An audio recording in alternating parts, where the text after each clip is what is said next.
coming in.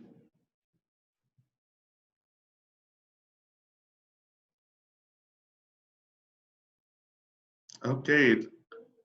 Well, let me first start off by officially welcoming everyone to our quiz preparation workshop. I hope everyone is excited. I hope everyone is keeping safe, and I hope everyone's keeping warm, even though today seems a bit warmer than usual. It's been a cold couple of days. For those who don't know me, my name is Jude, and I have participated in various youth at SAIIA programs, which we'll also talk about during the workshop. And yeah, so I've been involved with youth at SAIIA for about 5 or 6 years now.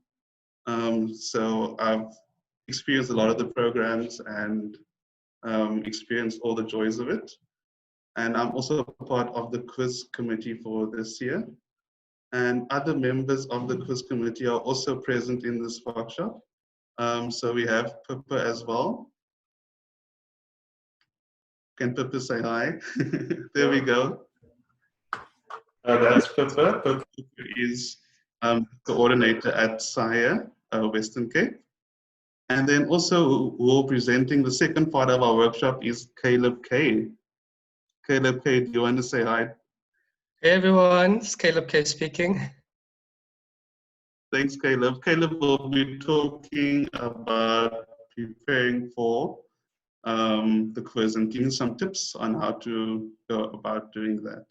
And then at the end, Purple will be talking some logistics for you.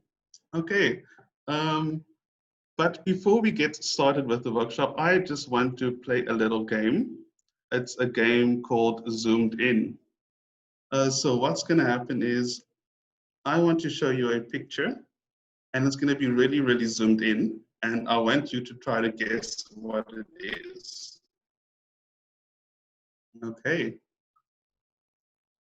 All right, so let me show you the picture.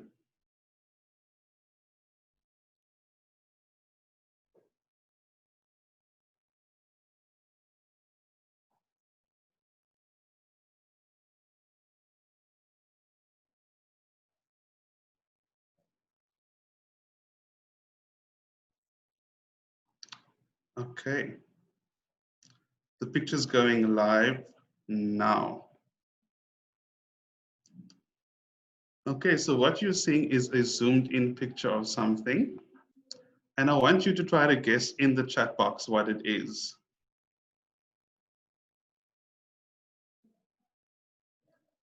Oh, Tim?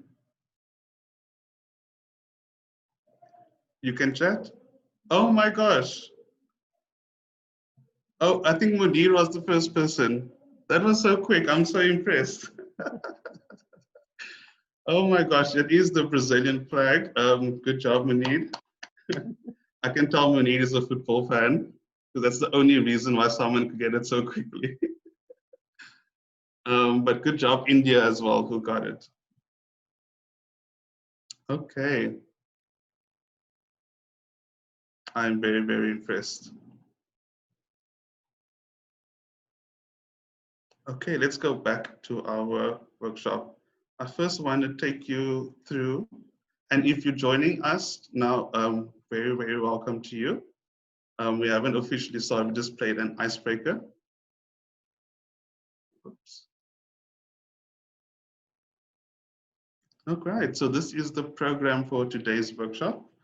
What I'll be doing is I want to just introduce the quiz to you, what it's about, and I also want to introduce SAIIA, okay? And youth at SAIIA, and also what is international relations, and so forth. Okay, so first, what is the quiz? So the SAIIA Interschool Quiz is an annual quiz with schools participating as far as Stellenbosch, about 50 schools every year. It's been running since 1993, if I'm correct. So it's been happening for a really, really long time. And even though it's a little different this year, it's usually in person. It's going to be online this year. The mission still stays the same, which is to expose learners to international relations issues and heighten your understanding of key international issues that affect our society. From my experience, the quiz was actually the first program I did with youth at SAIIA when I was in high school. And not to brag, but my team and I won it. And it's very fun, very adrenaline filled, and I'm sure that will be the same this year. And yeah, it opened the door to so many opportunities for me with all the different other programs I did at youth at SAIIA. So yes, you definitely made a good choice by choosing to participate in this year's quiz, which is also one of SAIIA's key events for the SAIIA Western Cape. Okay, so who exactly is SAIIA? We've spoken about this organization. So SAIIA stands for the South African Institute of International Affairs. And quite simply, it is an independent public policy think tank advancing a well-governed, peaceful, economically sustainable, and globally engaged Africa. All right, so what exactly does this mean? Well, let's first start off with what's a think tank. A think tank is another word for research institute, so an organization focusing on that provides research. So SAIIA provides independent and evidence-based research. This research comes in the forms of policy briefs, papers, articles, conferences, workshops, which is also freely available to the public. So if you ever need if you need some really good insights on a topic, you can just go onto SAIIA's website and you'll find some excellent research on international issues. It also publishes the quarterly academically reviewed journal, the South African Journal of International Affairs. Oops, bit of a tongue twister. All right. Are there any questions so far? If you have any questions, just ask it in the chat. And again, I see some more people have come in, so welcome to those who have just come in. All right, let's go on to a little deeper dive into SAIIA. There we go. So just a little bit more about SAIIA. And I've heard some very interesting pronunciation of SAIIA's name. My favorite wrong pronunciation is SAIIA, but it's SAIIA. So SAIIA was officially founded in 1934, founded by a group of politicians, journalists, academics, who all had an interest in promoting international affairs. All right, and it was founded in Cape Town, but since then it has now moved to Wits. All right, the headquarters is now at Wits University in Johannesburg. So some interesting, oops, I'm not sure why this keeps on changing. Let's see over here. Let's try it now. Okay, so some interesting facts about SAIIA is that it received a 5-star rating from the Transparify NGO, which ranks the degree of transparency of fundraising and financing of nonprofit organizations. It's the premier research institute on international issues in South Africa. And it's also one of the top research institutes of international affairs in the world, according to the University of Pennsylvania's Go-To Think Tank Index. Okay. Any questions so far? All right, so some other things about SAIIA is that there are branches all across South Africa, like in Cape Town, who's organizing the quiz, and also in cities such as East London and Pietermaritzburg. Different members can become a part of the SAIIA, corporate companies, diplomatic missions, are members of SAIIA.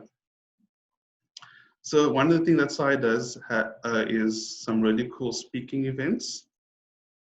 Oops. There we go. And some notable speakers include President Barack Obama of the USA, but that was before he was a president. At that time, he was a senator in the US Congress. Some other cool speakers that SAIIA has had include President Nelson Mandela. It was one of the first places he spoke at, if I'm not mistaken, when he became president. All right, so SAIIA also runs the Youth at SAIIA program, which is part of its outreach program.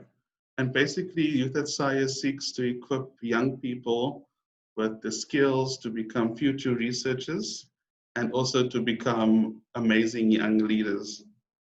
Some of the key events of Youth at SAIIA include the Young Leaders Conference, which myself and both Caleb have had the privilege of attending.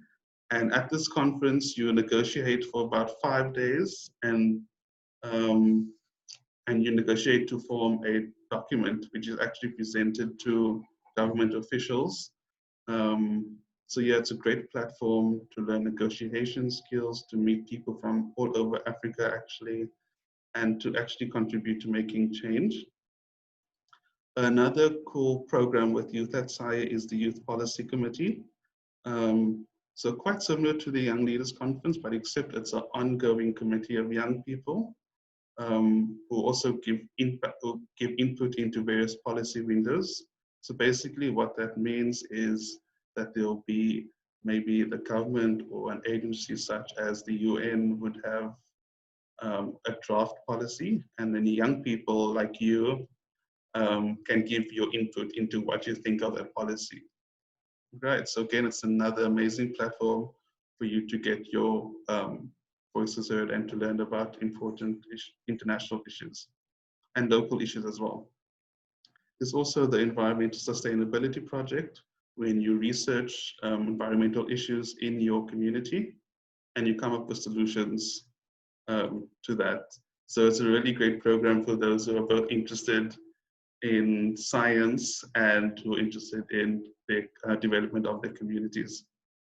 All right, then we also have the Model UN, which I personally love a lot.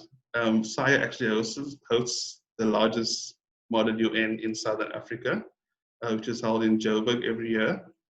But it is still possible to attend if you are from Cape Town.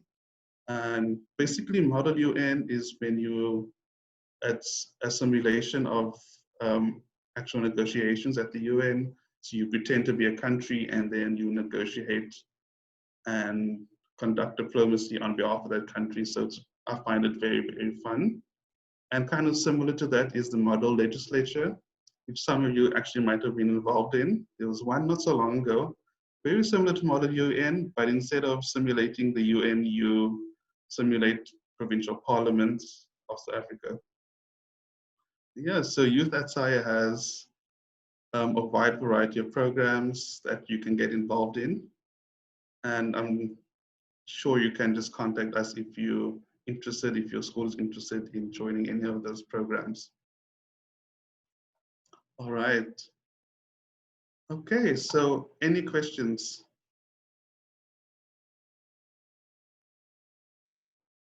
No questions so far? All right. So we've been talking about this term for a while now, international relations, or commonly called IR.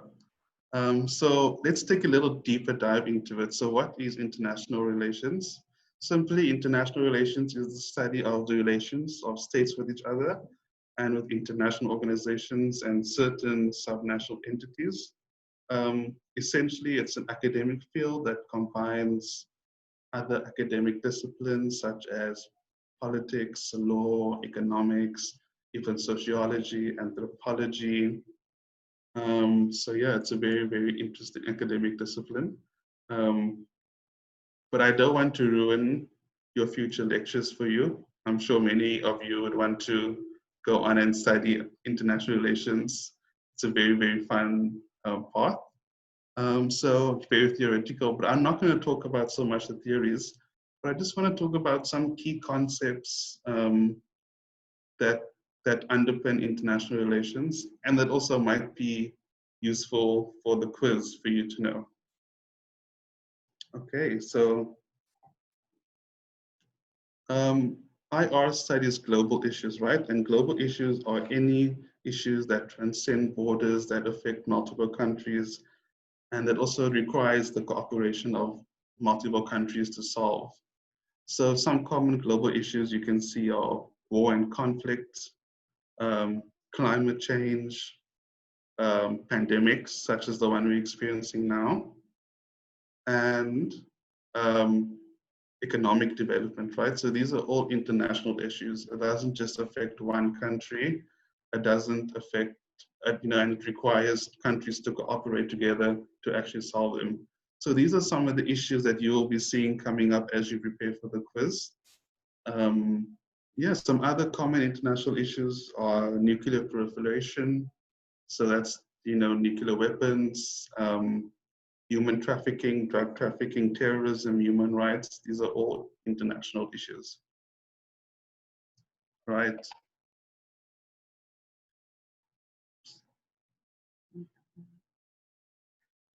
Okay. And remember, if you have any questions, you can just ask it in the chat. All right, so diplomatic relations, also another important part of international relations. And this is probably what most people think of when you talk about international relations, or you say you study international relations. So what diplomacy is it's basically the process of attempting to influence or to change another person's decision through negotiation, discussion, and so forth. So different bodies can conduct diplomatic relations. You can have diplomats, obviously. You can have ambassadors, special envoys, ministers of international relations, or in some countries known as secretaries, secretary of state, or minister of foreign relations, and even presidents, right, or prime ministers. And probably one of the most famous examples of this is the recent, well, not so recent, but you might remember the meeting of presidents of the USA and North Korea, which was quite a big thing at the time. Whoops. Okay. And international organizations. So international organizations are organizations which are separate legal entities which have international activities and whose activities span different borders and who are made up of members from across the world. So international organizations play a very important role in IR. This is mainly because they act as a forum for cooperation, negotiation, communication, and even coalition building, right? So in international organizations, it allows countries to come together on issues. It allows them to solve issues together, and also allows them to build coalitions. So you can build up, a team of countries who are willing to work on a certain issue and push the international agenda in a certain direction. So some probably the most famous international organization is the UN, the United Nations. And you can see the picture over here of the UN Security Council, which is probably the most powerful body in the UN. And it has the famous horseshoe shape of the council. So this is when they deliberate and vote on issues of international security. So some international organizations also have their membership limited to certain regions of the world. So regional organizations such as the AU or African Union, which only has African states, or SADC, Southern African Development Community. Okay, and then you also have UN specialized agencies within the UN system. So for example, there's the World Health Organization, which has been in the news a lot lately, and which, fun fact, the US just left, if you've been paying attention to the news. All right, so let's just talk a little bit about South Africa in the world. So South Africa's place in the world was historically 1994. We really wanted to, be an active player in the international system. And after the peaceful transition of power from apartheid to democracy, South Africa really had a high degree of moral authority in the world. So just quickly, how South Africa's focus has changed in international investment. But you can find a lot more information on South Africa's place in the world on SAIIA's website. So yeah, that is it from my side. Does anybody have any questions for me?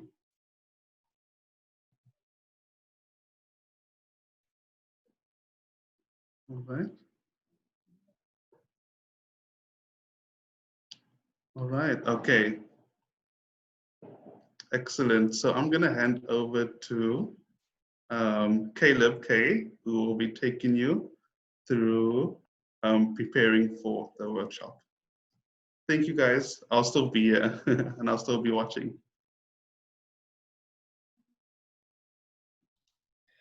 Thank you so much, Jude. Hey everyone, my name is Caleb, as Jude has said. Just a bit of background on who I am. I'm currently a final year student at the University of Cape Town, majoring in political science and sociology. I've been with SAIIA for about 7 years now, starting out in the quiz. Like Jude, I am also a former quiz winner.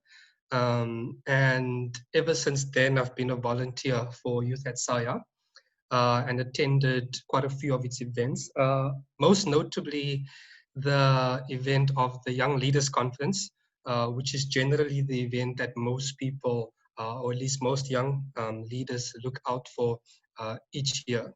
So I do. After this workshop, I would encourage everyone, especially after the quiz, to remain with SAIIA and fall into Youth at SAIIA, because there's a lot of opportunities that you can get while being part of the organization. Both myself and Jude are exceptional examples of these. But I'm going to go into what I'm going to speak about today. So I'm just going to give you some tips on how to go about your the articles that you will be reading, and the articles that I will be reading, and then I'll also speak a bit about on fake news. And before that, I'll just also speak on how we can go over one of the articles, particularly the one that was sent to you about all African countries now having coronavirus lab testing capacity. So I'm just going to share my screen right now. And just also, if you have any questions, please put them in the chat. I'll ask Jude to answer them if he's able to. So yeah.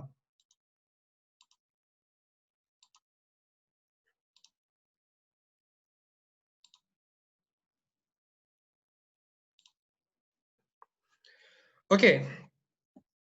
So how to read a newspaper and article. So before I start, I want to say that most people have their own way of reading newspapers and understanding articles and ensuring that they know what they have to know about an article. But this is just a few tips and pointers that I'm giving you, especially in my experience, having been part of the quiz 2 times actually. So it's very important to sift through facts and to ensure that they're all accurate. So generally there will be a lot of information within the article, but you need to figure out what is the most important issues within that article.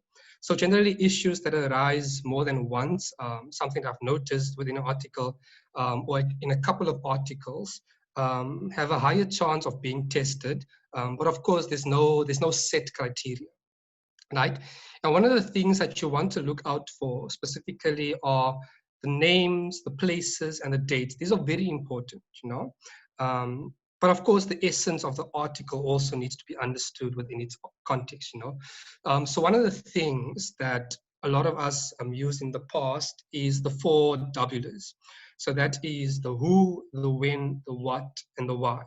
So in each article, you need to clearly answer each of these 4 W's to get a clearer understanding of all the facts in the article.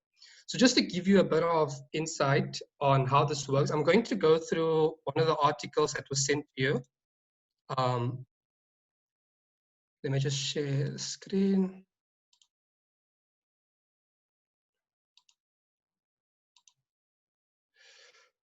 So let me know if you don't have the screen there. So it's the article that was sent, all African countries now have coronavirus lab testing capacity. So I'm not going to go through the entire article because I'm assuming that many of you have read it. So one of the things, so in order to go ahead with the 4 W's, right, you need to first ask who. Right, so when you're referring to who, this can be either the names of people that's in the article or generally the names of organizations. So you need to ask who is in the article. So in this case, you could ask yourself, who is the head of the World Health Organization? Who's the chief of the World Health Organization? Secondly, you need to ask yourself, who is the head of the Africa Centers for Disease Control? So once you've answered these questions, you can able then to move forward to the next one. Just another one on the who part is that you need to also, if you look at the last line, the second last line, there's the international donors for an advanced market commitment. One of the questions could possibly be, who has raised $2 billion from international donors and for what, so it's very important to kind of follow this set procedure. And then once you've figured out what the who's are, it's then important then to go to when. So generally when speaking about when, you'd look at dates when certain things occur. And in this instance, there's not a specific date that's given, but let's say, for instance, they say that the most recent 1 million cases of COVID-19 is the third paragraph. The most recent 1 million cases of COVID-19 was reported in on the 2nd of January 2020, for example. The question could then be, when was 1 million cases of COVID-19 reported within just 1 week? So if you're following me. And then when looking at what, you then ask yourself, so this is obviously the what questions. And for example, something that could arise from the questions in the quiz could be something like, what was the amount of money raised from international donors for an advanced market commitment to buy future COVID-19 vaccines?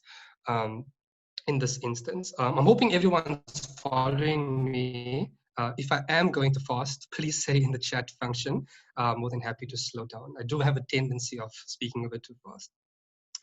So now moving on to the why. And I think the why part is the more contextual part of the article, So for instance, a question could be something like, why was 2 billion rand raised from international donors? And you'd obviously need to explain the last part of that sentence, So yeah, the why part generally becomes the more contextual part. But like I said, this is just obviously a guide for you to do. You don't have to follow it set, but it's obviously something that we recommend you do try. So I'm just going to go back to the PowerPoint. So if you have any questions on the 4 W's, please ask them in the chat function. But then of course also it's only international issues that will be tested, right? So a lot of people asked in the past then, do you include South Africa because South Africa is domestic? Well, that depends, of course, So if South Africa is involved in an international affair issues, then of course it will be included most likely in the quiz. For example, you could look at the recent pandemic and they could actually ask you what was South Africa's role in its response for COVID-19, the pandemic, So only in that instance would you look at sort of local issues, you know what I mean? So of course, identifying key themes. So this is just a few key themes. I've mentioned a few of them in the previous slide. So it's important world events, SA foreign policy, there South Africa comes up again. Areas of conflict, SA international trade, large scale natural disasters, international cultural events, and global challenges. And once again, you need to stay clear of domestic issues. So one of the ways that, so because an article, there's generally a lot of information within the article, one of the ways that most people tend to study and most people tend to study is through highlighters, you know. So like I said, everyone will have their own way of going through an article. So there's no clear-cut way of doing things. You know, whatever makes you feel comfortable, you do it, you know. However, highlighting has proven to be very helpful to many students in the past. Of course, when you highlight, you should not highlight everything in the article like that. But you need to highlight the most important parts, you know, only those that you deem to be important. So in highlighting the issues, make sure to think of the 4 W's, as I've explained previously, which just makes things a bit easier, you know. Highlighting also ensures that you do not need to read the entire article over and over again, but that you focus on the important parts when you need to revisit the article. So personally, I read an article once when I was part of the quiz. I read the article once. I highlighted the issues, and instead of having to reread the article, I just read the highlighted parts. It made it so much more easier, and it was less time consuming. So just some general things to think about when you do the quiz. So how will you organize yourself? You know, so when you go through the newspaper, you need to organize yourself in the best way that suits you, you know. So figure out how many articles you want to do in the day, which sections you want to focus on more.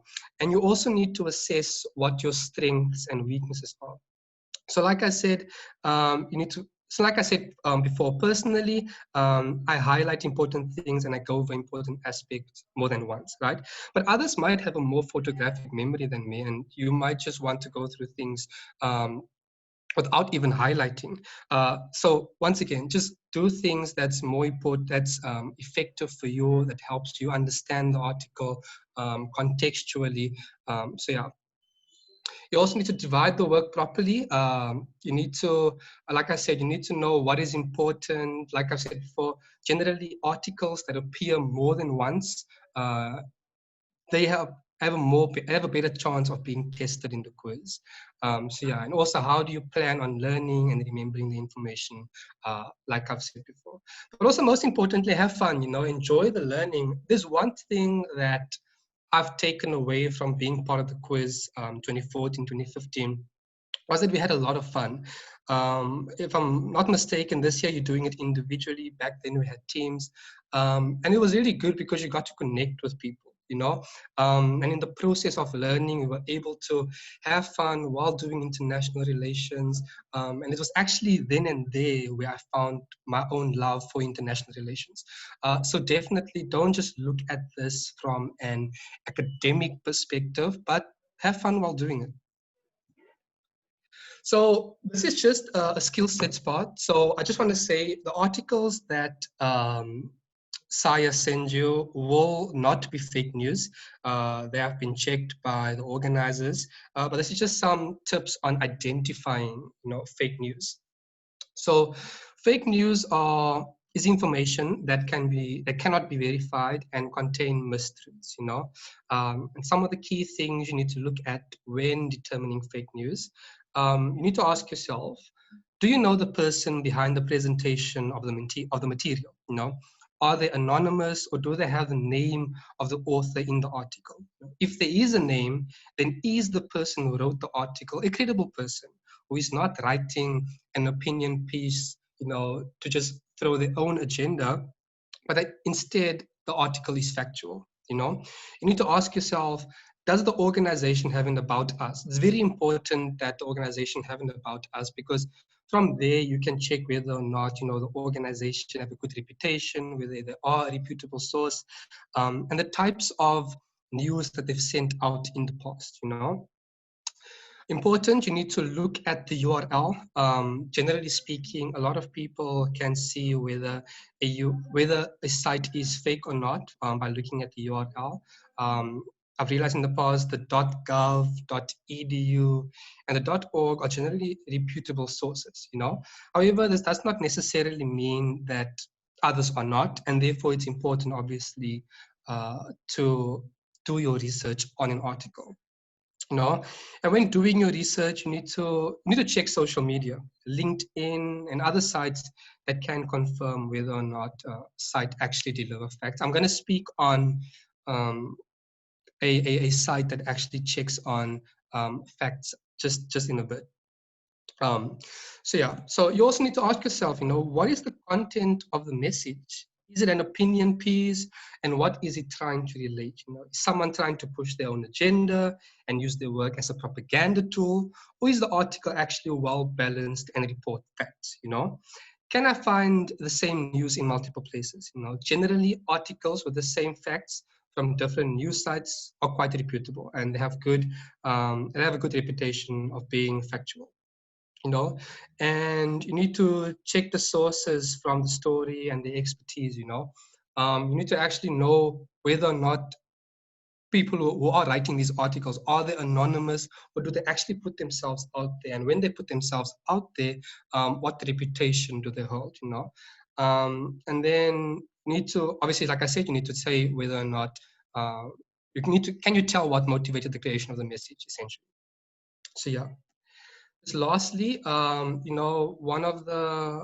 brilliant way to check, whether or not something is true or not is through Africa Check. So they check whether information is false or not, and they also have a very good reputation in finding out the validity of news sources. You can find them at www.africacheck.org. So yeah, that's basically the end of my slides. But yeah, like I said before, have fun. This is a very good way for you to create more connections, to be part of an organization that in the past have been the vehicle for so many young leaders who are now, out in the world today, who's doing really well. So yeah, please do continue with Youth at SAIIA, with SAIIA after this. And yeah, you'll definitely have a fun time with the organization. Right now, I'll hand back to Jude, who's going to take us forward. So yeah.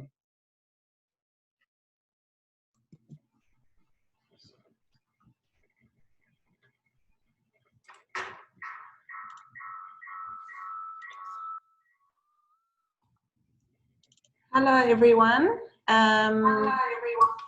Hope you can hear me. Caleb, if you can just take your share screen down. In the meantime, we're going to do another poll. Well done on everyone. The first poll who took part and who made the right answer, checked the right answer there. It was, which was the first country in Africa to gain independence? And the answer is Ghana. 64% of you knew that the answer was Ghana. There's a second poll here, which you can all answer now.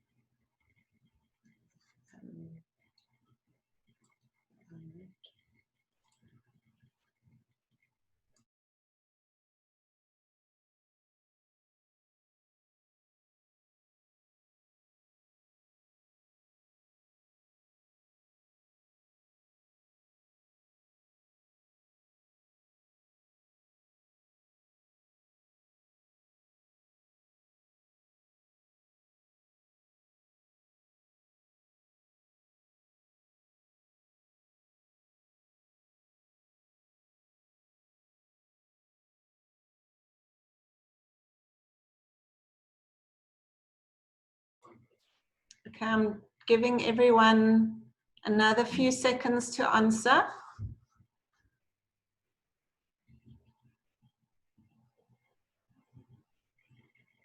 Ethiopia is winning at this moment in time.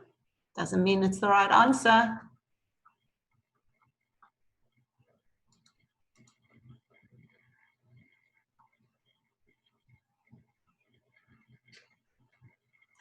Ashreya, you asked how to answer the polls. It's multiple choice, so you just click on the little square next to the 4 answers there. Can you do that? Okay, I'm going to give you 10 more seconds.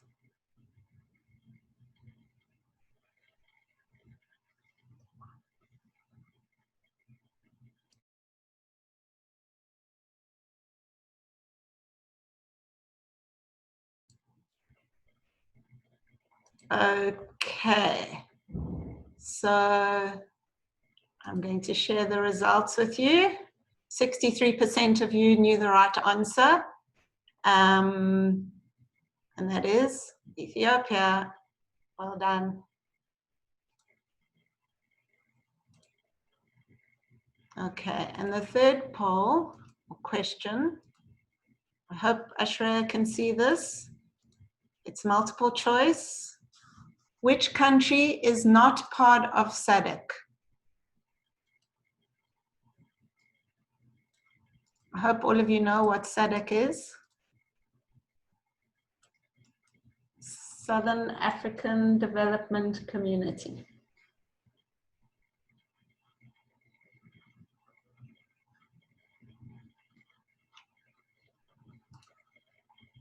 Ashreya can't see the poll, or she can't see the little square. Sorry, Ashreya. It's clear on the screen next to me. There are 4 options: Seychelles, Madagascar, Mauritius, and Kenya. And the question is, which country is not part of SADC? So Ashreya, maybe just put your answer in the chat.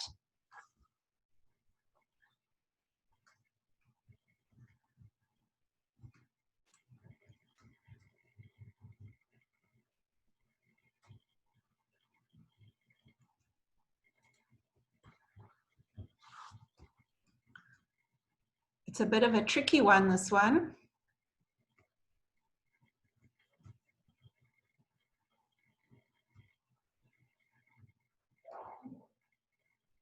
Just 10 more seconds. Those who haven't answered, 28 of you have answered. Okay, I'm ending the poll now and sharing the results with you. Hope you can see the results. So 54% of you said Kenya was not part of SADC, and those 54% are correct. That's 15 of you answered. And I know it's tricky because Seychelles feels far away, but it is part of SADC, so is Madagascar, and so is Mauritius.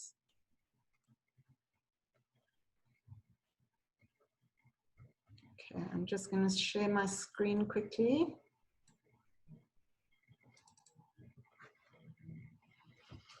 All right, so I'm going to talk quickly about the actual quiz that's happening on the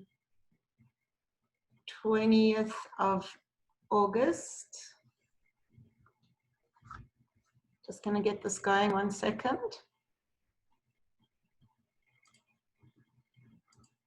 Okay, so the quiz is happening on the 20th of August, Thursday. It's obviously online platform. It won't be on Zoom, but we'll send you the link to the platform that we're creating. It's a very special one that we're creating, which will have an inbuilt quiz with scoring. And as you answer the questions, the results will come immediately. The time of the quiz is 3 o'clock. Hopefully everyone will have finished school by then, but please just chat to your teachers and make sure you can come online at 3. And we're hoping to finish at 5:30.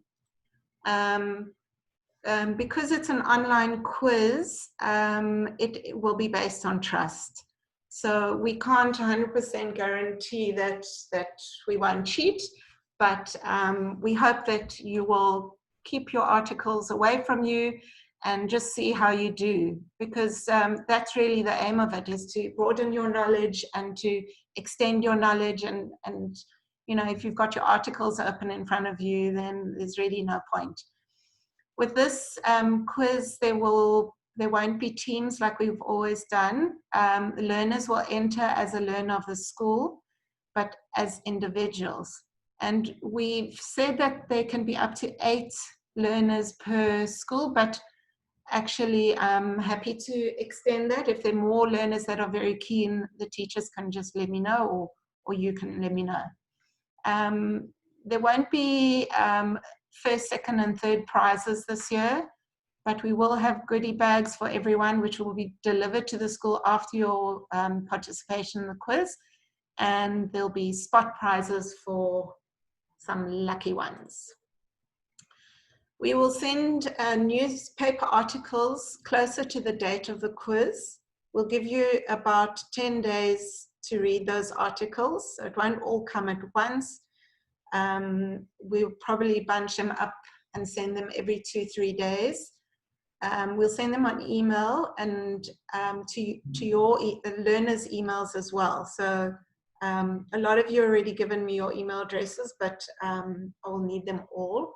And we will choose, the articles will be chosen from a variety of sources, including Daily Maverick, Mail and Guardian, Independent Online, SAIIA, which is our NGO that we all work for, and Reuters, etc.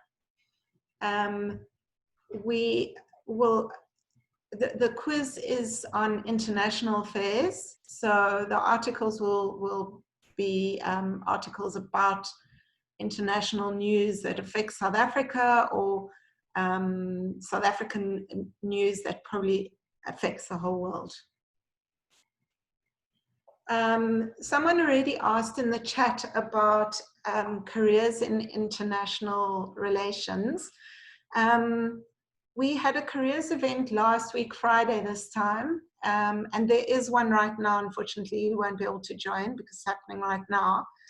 But both events will have been recorded, and if you go to our website, you'll be able to get a recording of those events, and it's very interesting for you to, if you're interested in a career in international affairs, you'll be able to pick up a lot of tips there. There were also exhibitors at each of those events, and there's some idea of where to get scholarships. So it's definitely worth downloading those links.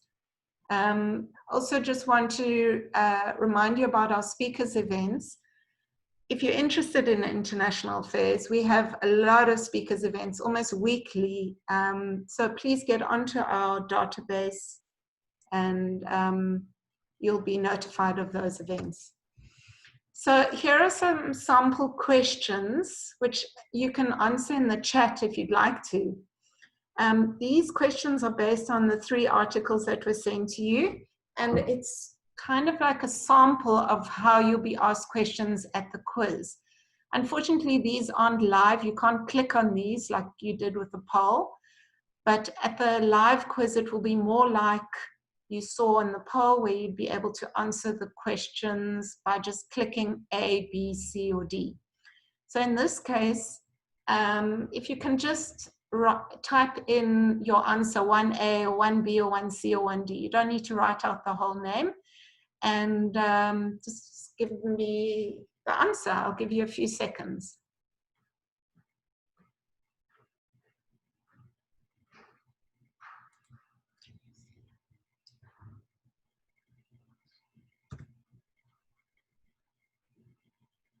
So a lot of people are coming in here and writing 1A, and you will be right.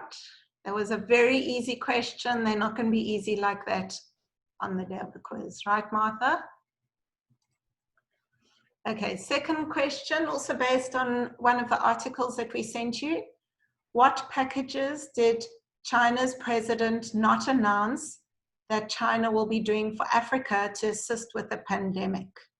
So what did he not announce? It was very clear in the article what didn't exist. in the president's announcement.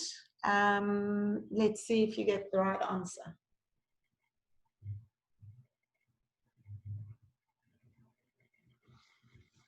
So it's 2A, B, C, or D.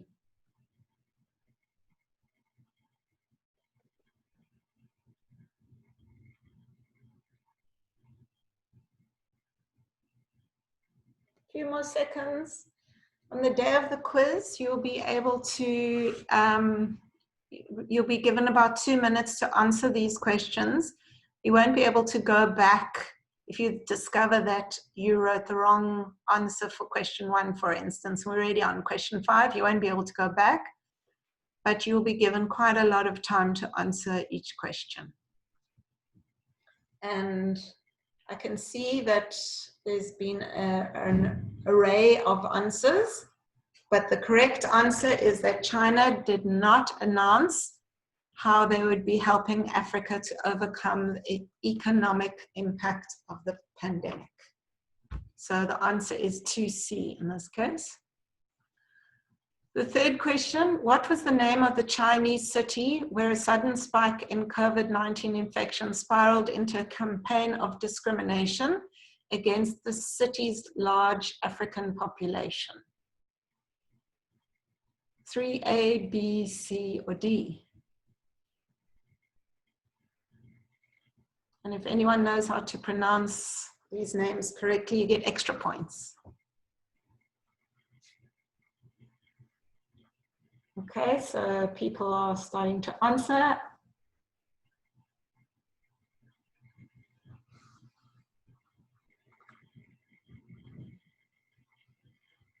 Very, very easy again.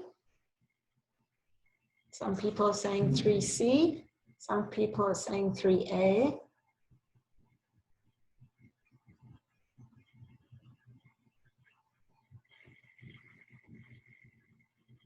And the majority of people would be right. The answer is 3C. We just...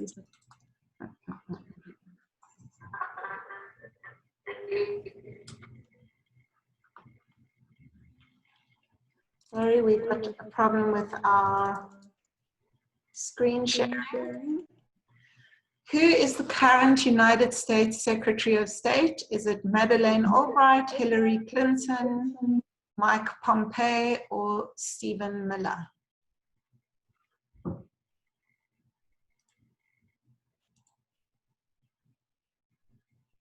You can just answer in the chat.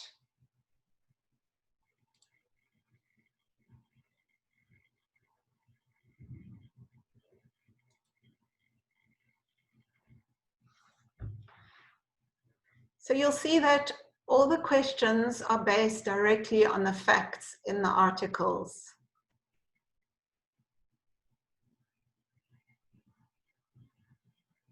I'll give you a few more seconds to answer.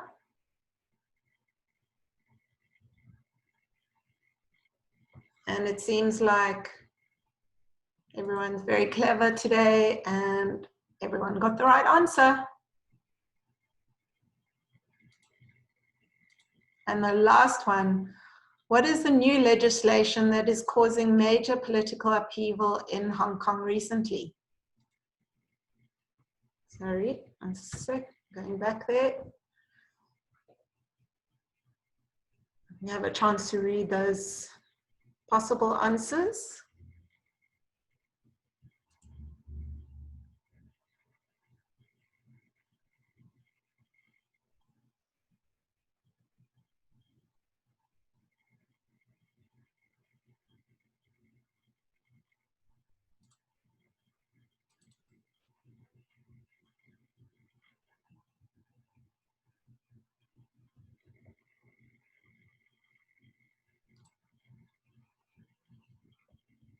And everyone would be quite correct.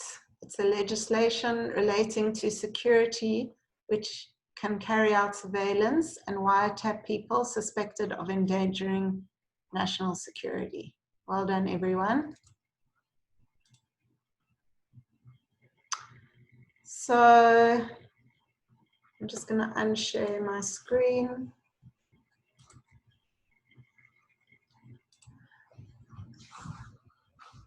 So I'd like to know if anyone has any questions relating to the quiz, around the logistics of the quiz. You're welcome to ask me now or send me an email later. I see someone has put their hand up. Motabeng, maybe you want to ask the question on the chat. How would one be disqualified? Disqualified from the quiz? There's no way you can be disqualified from the quiz. You know, if you do cheat, you're just cheating yourself, really. We would like you to take part and read the articles and be part of it. And there's no ways anyone would be disqualified. If anyone has problems with data in the running up to the quiz or on the actual day of the quiz, please let me know. I'll try and sort it out as best I can. I did send a lot of people data for today, and I hope they did manage to come on. But generally, if there are any problems, you can contact me. Are there any other questions?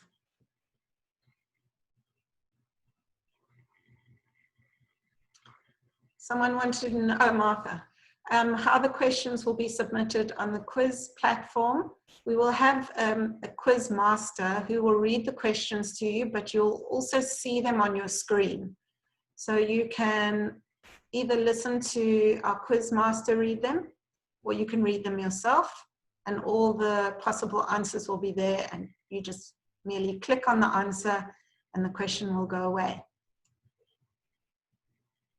The quiz master will control the rate of the questions coming at us, and we'll all get the same questions at the same time. It'll be scored immediately. They're multiple choice questions, so that you'll get 1 point per answer correct.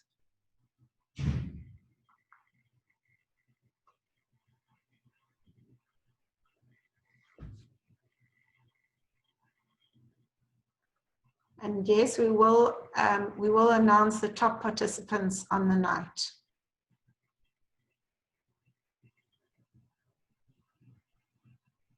Thank you, Mr. Van Dijk, for taking part. There will only be multiple choice questions. Yes, I really hope there's no load shedding during the quiz. That would be a disaster for us as well if we're hosting. How many questions there'll be? We usually have 20 questions, but we will have to let you know. We'll see it in this online version. It does go much quicker, so we might have a few more questions.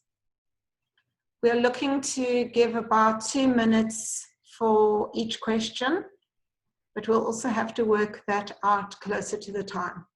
But 2 minutes seems like enough time. We really hope that we won't have a power problem on our side, and certainly not on your side as well.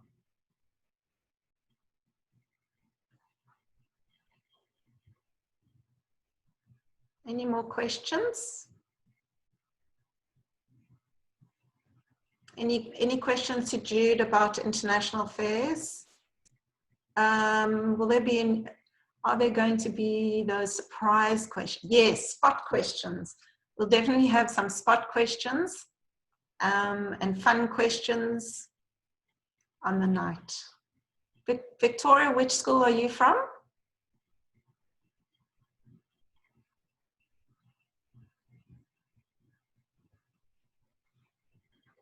Are there any people online now who've, okay, welcome Victoria from Sarepta.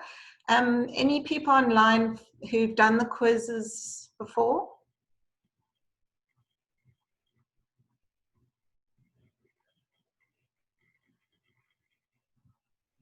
Ashreya, you ask, will the questions only be based on the articles you send us? Yes, we will stick to the articles and take facts from the articles. There will be no opinions. It will be based on fact taken from the articles. Munir's been in the Cape Argus quiz. What school are you from, Munir?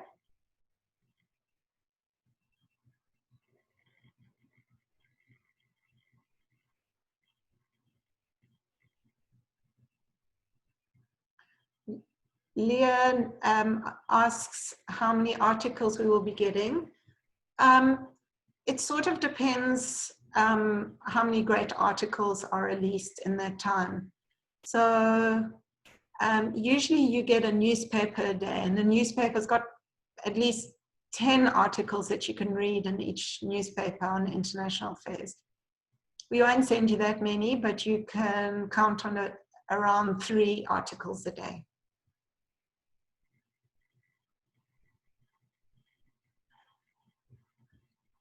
Can you all try and encourage as many learners from your school to take part in the quiz? You can just send me their names, or your teachers can send the names. We are happy, the more the merrier.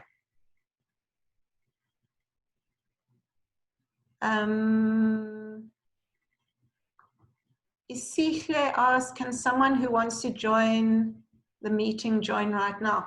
SAIIA, yes, anyone can join, but we're about to end.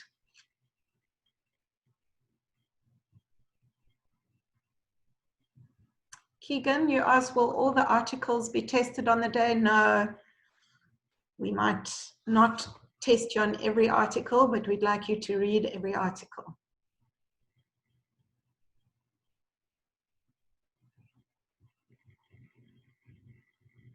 What happens if we're late for the quiz? Your scores will then be affected, Zoe Lee. You can't catch up, unfortunately.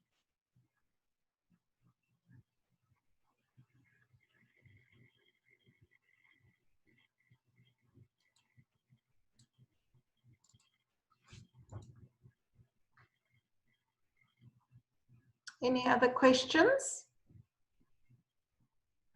Sorry that this quiz is online, but this is the best we could do. Usually we do host the quiz at Bishop's, or Bishop's hosts the quiz, and we serve lovely refreshments, and we have a really fun time. Hopefully next year we'll be back doing it all together.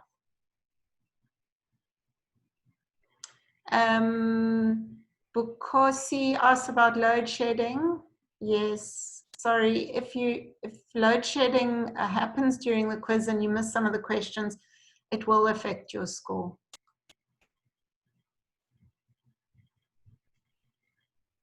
Victoria, it won't be held on Zoom. It's going to be held on another platform, also an online platform. The quiz is on Thursday, the 20th of August at 3 p.m. SAIIA.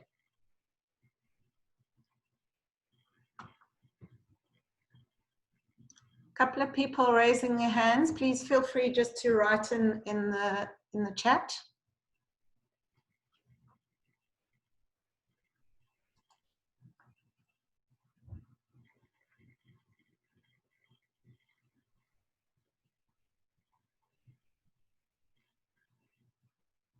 Are any of you interested in a career in international affairs after school?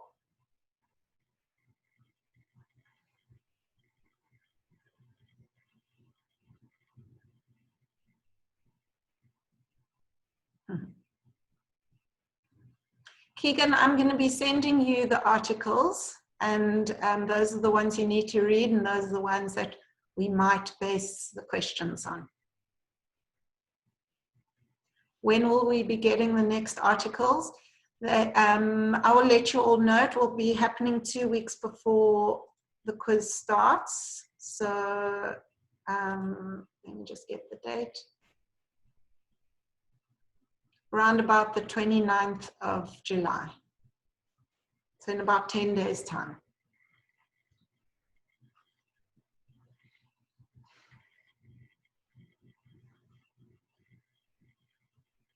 Those people who raised their hands, do you have anything that you'd like to ask?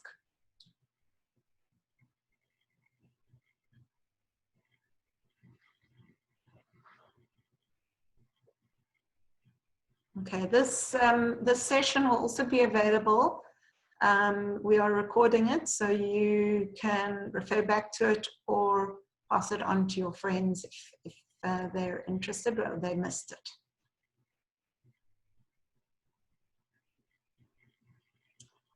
All right, so if there are no more questions, I'd like to thank everyone for taking part. We will be in touch very soon, and have a wonderful weekend. Want to say anything? Okay. And Jude says goodbye as well, and I'm sure Caleb does too, and thank you very much. And thanks to Martha, who is our chairperson of the quiz. And all the best. Wishing everyone the best of luck, with the